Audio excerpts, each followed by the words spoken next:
live. Well, welcome to today's meeting of the full council. And for those zooming in, which is Councillor Boyle and Grant, thank you. And have an apology from Peter Kitt. Do we have any other apologies? Oh, Reverend Cook, thank you. Somebody like to move the apologies? I'll move. Leslie, thank you. And Tom, all those in favour? Aye. Carried. We have no public forum today, but we do have three major late items, so we'll just go through those three separately and just seek your support to deal with those as late items. So the first one is the Water Done Well, Local Water Done Well Commerce Commission submission, which is recommended to come into public as a major late item. Somebody like to move that? Leslie and Darren, any discussion about that? All those in favour? Aye. Carried. The second item is the minutes of the Bluff Community Board meeting held on the 17th of March, and the rationale was the item was not ready at the time of publication for the agenda. Would somebody like to move that we have that? Leslie as well, thank you. And Steve, all those in favour? Aye. Carried. And the third one, which is a minor late item, which are the minutes of the public excluded session of the extraordinary council meeting held on the 17th of March, which is for public excluded. Somebody like to move that? Sorry, Barry and Leslie, thank you. All those in favour? Aye. Carried. So we have a series of minutes to work through with a recommendation on two of them. So we'll just work our way through those. So the first one up is the minutes of the meeting of council held on the 25th of February. Happy to move those. Thank you, Leslie. Second. Second, thank you, Darren. Any discussion about those minutes? All those in favour? Aye. Carried. Minutes of the Infrastructure and Projects Committee meeting held on the 4th of March. I'll move those, Chair. Oh, sorry, Grant. Yeah, I can move those. Yes, thank you. Second from Tom. Yes, all those. Any discussion about those minutes? There being none. All those in favour? Aye. Carried. Recommendation to council. Oh, sorry, there's a recommendation to council. Remiss of me on those minutes. So there are three recommendations, and they relate to the public transport component of that meeting. So I'll just read those out. The first recommendation is to request staff to work with NZTA to ensure that the required private share levels meet the intentions of the government policy and are appropriate for community service. The second recommendation agrees to pursue advertising on bus shelters as an option.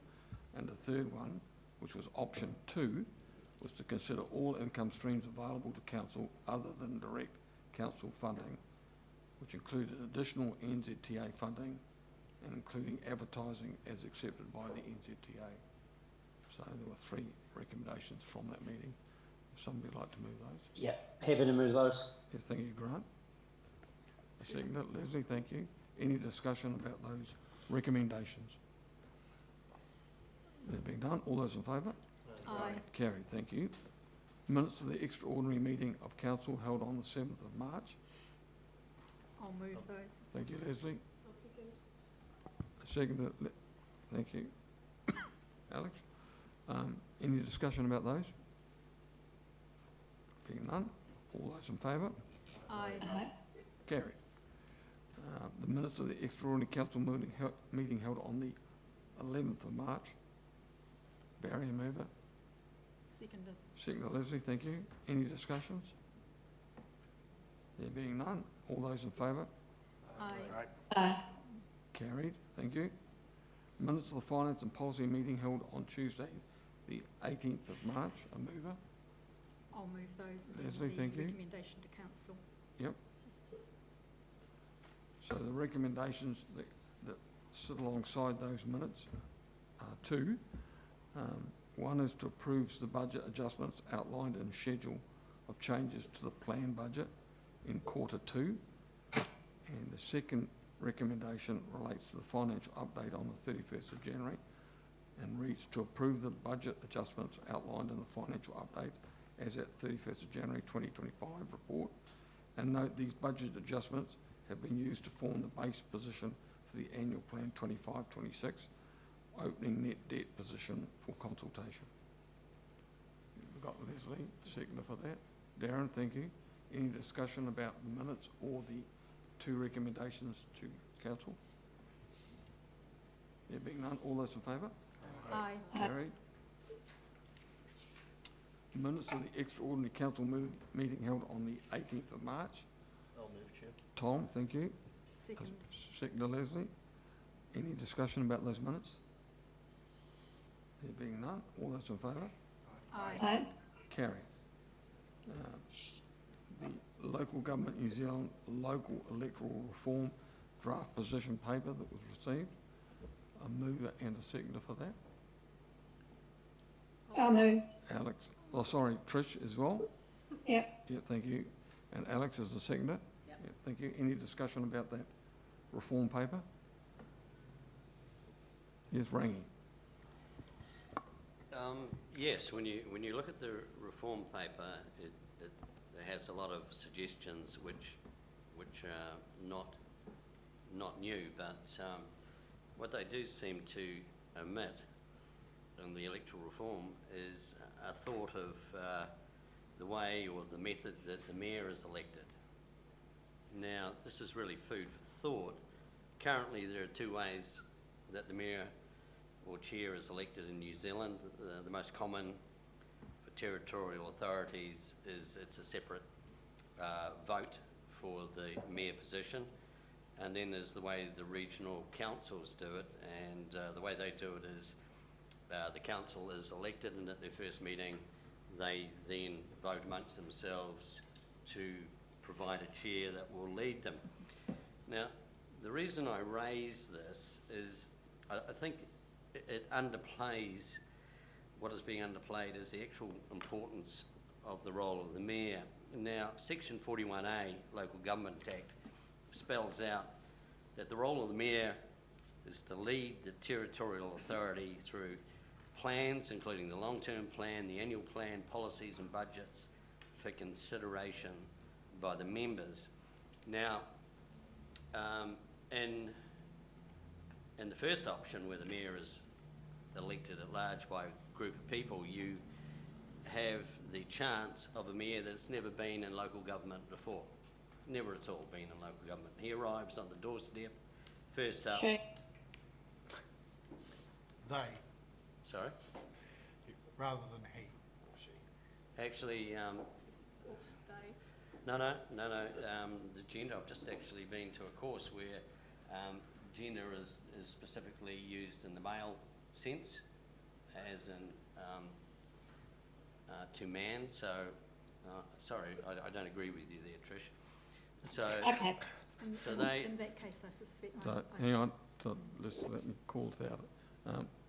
I was writing some notes as you were raising that issue, Trish, and don't really want to cross the table debate on this. If people want to raise a point of order, they're welcome to do so. My view is that we should talk in a neutral way about a mayor being a mayor or a chair being a chair. Okay. Thank you. Sorry, that is, I will accept any wrongdoings there, okay? Okay. So let's get back to the thing. So the mayor arrives at the job and they are fronted with a long-term plan, whatever. They've never seen anything of this before, and so they are in the deep end. Okay, that's just one thing that potentially could happen.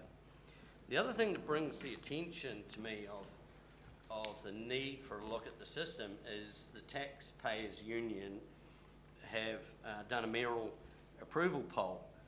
Now, this is easily Googled.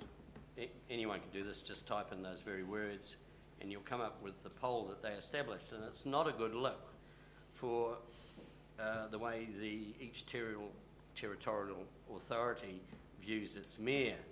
Now, I think I'm not going down any angle here, but what I would like is a consideration of what may deliver the best option. I noticed the committee that Nick Smith leads is made up of 3 other mayors. I'm not sure it would be high on their list to to change the way the mayor is actually elected. But I thought I would raise it, and whether this council wants to put it in a submission or not, but I think it's an important thing to consider. Is the current method the best result? Thank you. Yep. Thank you for that. Others would like to contribute? Yes. Darren? Thanks, Mayor Clerk. I think it's worth noting that you can't have two mayors presiding over the same piece of land. And that's why the regional council, which also covers our territory, has a chair. Although I take on board the intent of what it is that Councillor Pottinger is suggesting, because ultimately, in a central government sense, Prime Minister is elected from within. Yeah. But I think there is, within the Act as it stands currently, some duties that are assigned to the Mayor, which is why it is voted for separately. So there's an increased degree of overhaul of the Act that's required, but actually Councillor Pottinger makes a valid point. If Local Government New Zealand's submission is being written by 3 mayors, it might be good to get an additional opinion, and maybe Councillor Crackett can provide some illumination over whether or not other people have the chance from within LGNZ who aren't mayors to chip in. Thank you, Chair. Yes, absolutely. So this working group was put together as a subsidiary of National Council as a whole. National Council is formed of lots of mayors and chairs, but also other members like Te Marawata and Young Elected Members Network. So the team of LGNZ and the team of National Council and the Electoral Reform Working Group have all fed into it, rather than just the members that are listed there. Leslie? Thank you, Yep. Mayor Sorry. Clerk. Sorry, just to add to that, it's also worth noting that the submissions were taken from, I think it was 16 councils from across the nation that all fed into it, that were councils and councillors and staff members as well. It wasn't just a subsect of mayors only. Sorry, Leslie. It's fine. I was just going to say that if the second recommendation here is that we decide to lodge a submission, which is what I would be suggesting we do, we can certainly add in any other matters, such as the one that's just been raised, as an addition, even though the group hasn't formally put it in. There is nothing to stop us, when we lodge a submission, adding particular issues that we see as needing consideration. And if we lodge a submission, I would certainly be quite interested in being one of those who helps to put that together. And I do declare that while I can appreciate the thought that has gone into the alternative of e-voting, I actually do not agree with the way the paper has treated e-voting. I still think that there is a lot of reality in another serious trial of e-voting being made, not as the only alternative, but as an alternative, and that there needs to be a lot more consideration on the additional cost of polling booths for local elections, if that was to be the way we ended up recommending. But I certainly believe we should lodge a submission, and I certainly believe there is nothing to stop us adding in that we would like to see considered the question of how mayors are elected. Yep, thank you. Any further? Tom? Yeah, I mean, I think what Councillor Soper has just said is that that's one of the things that we could, amongst many things that we could consider to submit on. I don't know, this is a public meeting. I wouldn't want people to take away from that comment the fact that, you know, this council was supportive of that. I mean, I don't know whether we are or not. We've never voted on it. Personally, I think that the authorities and the powers which a mayor has are extremely limited, actually. He or she is quite simply another member of council, but expected to lead that council. To the extent that they have authority really, I think, depends on their manner in the community more than anything. And if you have a person who's elected by ratepayers directly, then I think that individual's far more likely to carry that manner than somebody who's simply elected by other councillors. Sure. And I think that would apply to the mayor's role far more than the Prime Minister's role, because the Prime Minister has got huge amounts of authority. You know, he's got huge executive authority, whereas the mayor has actually none. He has the authority of influence mainly, and that really is about manner, I think. So, I mean, that'd be my view. But, I mean, the main reason I spoke there was because by what Councillor Soper said correctly, that we can add all sorts of things into a submission. I wouldn't want it to be taken by the public that we're supportive of that particular suggestion.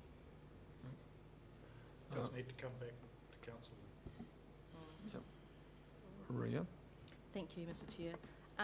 I just wanted to bring out the 4-year term being proposed and looked at the graph that we've been provided with as to what countries have them and what don't, and we're one of those few countries on there that don't. My concern about doing that is from a area that, and I'm not sure if the group will touch on that, and if they do, in what context. And I worry about the removal of office for some councillor or elected mayors when there are major problems. So I don't think there's enough of that that's been provided for inside of this information. I mean, I know it's timely that we're going through this as a country, but I would have liked to have seen that area shone a spotlight on that too, to give us, I guess, clarity and comfort that should things go horribly wrong. I mean, I know these mechanisms already, but I find that there's not enough inside of a Local Government Act to actually protect a city from issues such as those. Okay. Alex? Thank you, Chair. I just wanted to draw Councillor Bond's attention to the paragraph around enhanced accountability. So that period there, or that paragraph there, actually goes in conjunction with the 4-year term and is designed to use the Local Government Commission as an enhanced an enhanced vehicle to, and looking at the Code of Conduct and enhancing that to be able to effectively give effect to what you've just said, so that if you are in there for a longer period, you know, there's still that level of accountability and transparency and mechanisms available to hold members to account. The document also speaks to the implementation of a dispute resolution service, which, if I can draw you back to the remit that our council supported taking forward through the Young Elected Members Network, we put that forward and this council supported that. That has also been folded into this piece of work as well, so well done us. The other thing that I wanted to speak to was around, sorry if I just come back here, was to Councillor Soper's point around e-voting. I think the interim measures that this paper is promoting is more around having local boxes and voting days that run, and where there's a lot of promotion around the voting day or the orange man that is similar to the same process as a central government one, so that it's just, the entire thing is designed around lifting that engagement. And, you know, you've got that recognition with the orange man, you've got a recognition of turning up and voting on a polling day rather than you know, post boxes. And there's some information in there around Tauranga City Council, which saw an uplift of 84% of people that were using alternative methods of posting at places that they frequent more often, rather than using the actual post system. So it's put through as a measure designed to uplift that engagement and uplift that voter turnout, rather than swiftly moving to an e-voting system, because we know that there's quite a few security risks around that in the short term, that's for sure. Thanks. Thank you for that. Trish? Just seeing if I'm on mute, that's right. As a first-time councillor, I absolutely endorse 4-year term. I feel that it takes probably a good 6 months or more to find your feet in council and then to develop and understand the practice, and another year would certainly help me for this term. So I would totally endorse having a 4-year term, and I would be happy to be involved in putting those submissions together if there was a choice. Thank you. Any further discussion? Yes, Leslie. Just additionally on the 4-year term, of course, New Zealanders have always in the past rejected a 4-year term. I declare that I am a supporter of the 4-year term, have been long term. 3-year terms, both for central government and local government, have many drawbacks. But at the end of the day, there is no point in local government having a 4-year term unless central government has one as well. So we are caught in the whole governance issue here. But it is well past time, and I'm really pleased to see the 4-year term emphasised in this paper. It is well past time that this is put before the New Zealand public again as a serious consideration, with I think a great deal more people now convinced through personal experience and otherwise that the 4-year term has a great deal of merit, and that New Zealand has become somewhat of an outlier in sticking to a 3-year term against the international trends otherwise. So yeah, I'm very keen that we submit on this paper. Okay. So I guess we come to two options, I guess. And before I get to those two options, just that the national picture is there are a lot of players giving voice to this at the moment. So the government is quite public on they want a 4-year term for central government, but they don't want a 4-year term for local government. So they've been quite clear on that. That's not to say that's the end of the story, but that's what they're saying. The New Zealand Initiative Institute, Taxpayers Union and the Local Government Commission are all giving voices to things like the issues that we've discussed today, which is how do you elect a mayor, how do you elect councillors in general, how do you vote, what are the security risks and so on. My logic tells me that this paper from LGNZ is not the end of the story. There will be a lot of work that will go on beyond this, and we'll have plenty of opportunities in the future to look at this matter again. And I say that because the government has got, coalition government's got a bill in front of the Cabinet Office at the moment that talks about greater accountability for councils, and that's got a wide suite of suggestions in there. But that's not to say that once that goes through the process of select committee that there will be not other opportunities for us to contribute and say there are other issues that we want to take into account. So I guess we've got an option now. Do we submit to what Local Government New Zealand and Nick Smith is promoting forward, or do we wait till that voice gets further down the track and we use the parliamentary process to give some of our thoughts on where that should go? Alex? Thank you, Chair. My thoughts around this would be that Local Government New Zealand is absolutely the right vehicle for us to be using to do this. This is the entire point of a membership body, and that it takes the voices of the entire membership base, ours included, strengthens that and uses that as a vehicle to influence on our behalf. Yes, it's interesting, but I know from a government perspective, they don't see necessarily local government being the ultimate representation of local government, especially with the two big cities sitting out of local government New Zealand. So I guess what I'm signalling is, if we want to have a draft position to this, if we want to have some input into it, then we'll have to take this paper away to a workshop or to an extraordinary meeting, and then, but we will have time frames around that we'll have to be mindful of. Yep. Just in response to that, thank you, Mayor Clark. Although the major cities are sitting outside of the membership body, when significant topics like this that are significant from a national advocacy standpoint arise, they are absolutely looped into the conversation to be able to provide feedback as well. Sure. Yep. That's I got that. Leslie? My contribution on this would be that Local Government New Zealand is our body.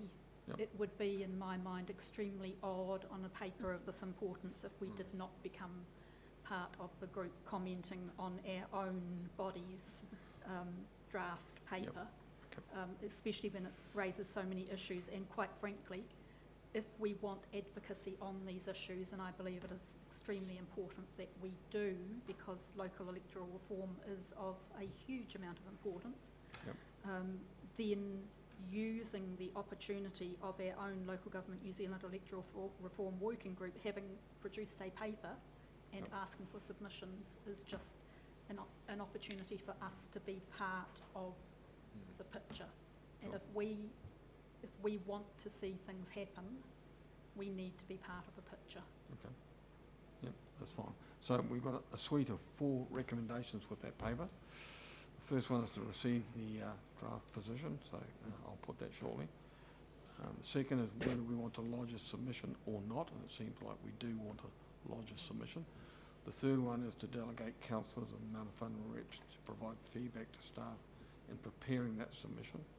And I need your feedback on that, or whether that's designated out to a small number, or whether we should use an open workshop where everybody's voice is heard, given it's a significant issue. And then the last one is a process one as well. So if somebody would like to move certainly 1 and 2 at this stage. I'll move. Tom, yep. Second to Alan. All those in I'll favour? move it as to lodge a submission. Sorry. For two, To- so sorry, it's yes. clear we're Yeah, to lodge, to lodge. yes, absolutely. Yep, to lodge. So all those in favour of those two? Aye. Carried. Second one, the third one is how do we put together a delegation that gives feedback to staff in preparing the submission that needs to come back to us again, and whether we want to do it that way or whether we want to have a workshop that allows everybody to contribute, or those that wish to attend to contribute. Alan? I think a workshop would be the best way forward initially, because we probably all have a view on it. A lot of our views might be different, and if you only select 3 people now to do it, there might be 3 that have a certain belief, but the other 9 might believe something else, for instance. So I think a workshop would be the best way forward to start with. Okay, Tom? You know, I fully support what Alan has just said. Provided there's time to put together a workshop, then I think that would be the appropriate way to do it. I mean, I would certainly wish to express a view, and I'm sure everybody does, so that's the best way. Yep. So a lot of nodding heads here, so if we can reword 3. So 3 will now just simply become that staff will organise a workshop to discuss this, and ensure that we have time frame to submit the submission, lodge the submission before the close. Okay, thank you. Somebody like to move that amended 3 and 4 that goes with it? Yep. Tom? So I'll move that we do this through workshop process, and also, and also number 4 as it sits there. Yep, that comes back to us. Yep. So Yep, Alan, I've got you as the seconder. Any discussion on those 2? No, excellent. All those in favour? Aye. Carry. Thank you, Trish. Okay, now we move on to major late item, which is the Local Water Done Well Commerce Commission submission.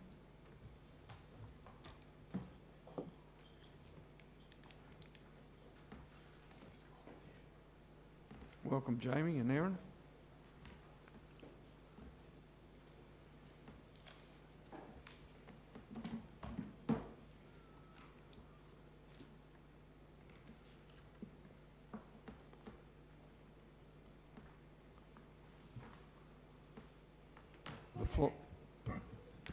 The floor is yours, Aaron. Thank you. So the Commerce Commission already regulates other sectors in the utilities space, including the power sector from both the transmission and distribution impact, as well as telecommunications. And now what the Commerce Commission have commenced is public consultation around its first stage of economic regulation for 3 waters. And it's done that by releasing a discussion paper titled Economic Regulation of Water Services and has requested feedback on that. Staff have reviewed that and prepared a draft submission. I'd note that the consultation provides the first opportunity to give feedback on the development of economic regulation for water services. This is a very high-level discussion paper at this stage, and we do expect further detail to be coming as we move through that process. What I would say is that regardless of how councils determine how they are going to deliver 3 water services moving forward, information disclosure is intended to promote benefits for consumers by requiring suppliers in the water services industry to share information about their performance and subject that information to the scrutiny of the Commerce Commission moving forward. And this is consistent with the direction that's been provided by central government that water services providers will need to operate more like commercial independent utility operators moving forward. What I'd note is that this is a big change for us in the local government space, and we've had to put our thinking caps on a little bit differently in responding to this one and start thinking about it from the perspective of how would we respond to this being an independent utility, as opposed to perhaps how we'd have traditionally responded to it in terms of what's easiest from a local government perspective. And so that's the sort of mindset that we've taken into developing our response. It does cover a range of areas, and Jamie, I'm not sure if you want to speak to any of those in particular.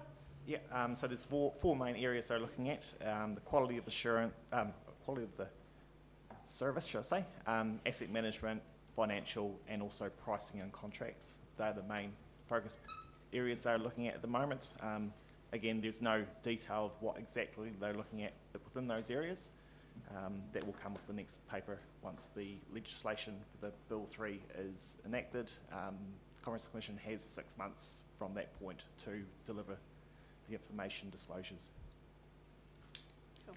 And we have heavily noted that a reasonable transition period in moving towards that information disclosure requirements is something that we've suggested would be appreciated.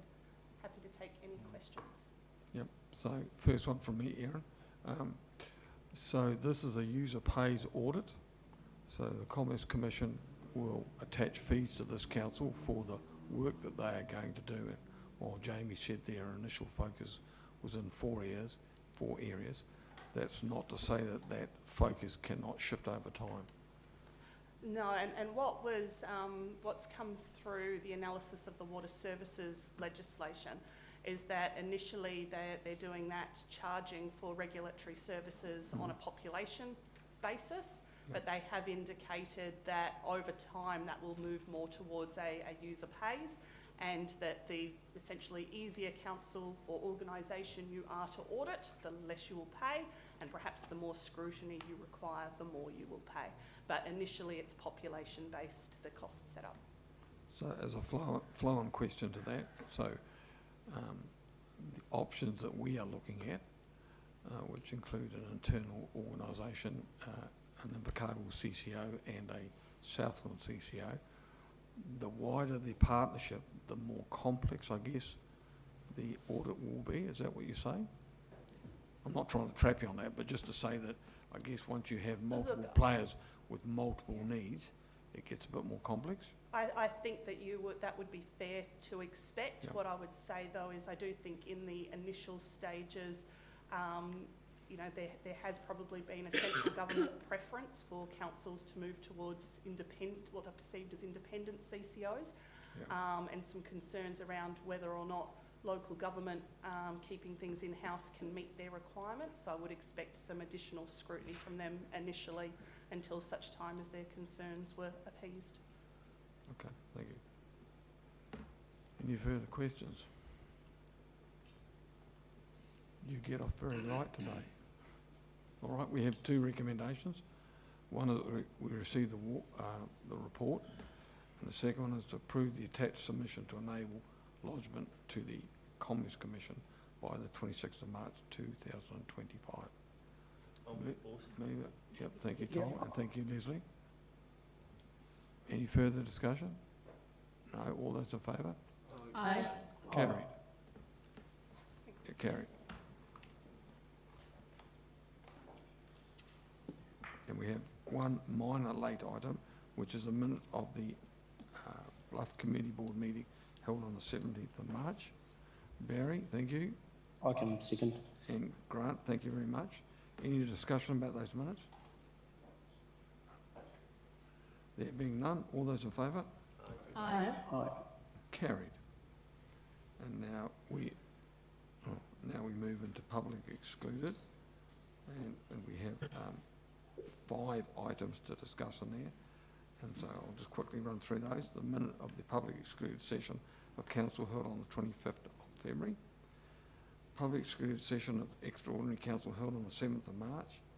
Public excluded session of Finance and Policy Commission held on the 18th of March. The public excluded session of the extraordinary council held on the 18th of March, and a minor late item in relation to the Bluff Community Board held on the 17th of March. So somebody like to move that we go into public excluded? Thank you, Darren, and thank you, Barry. All those in favour? Aye. Carried. Thank you to those who have joined on live stream.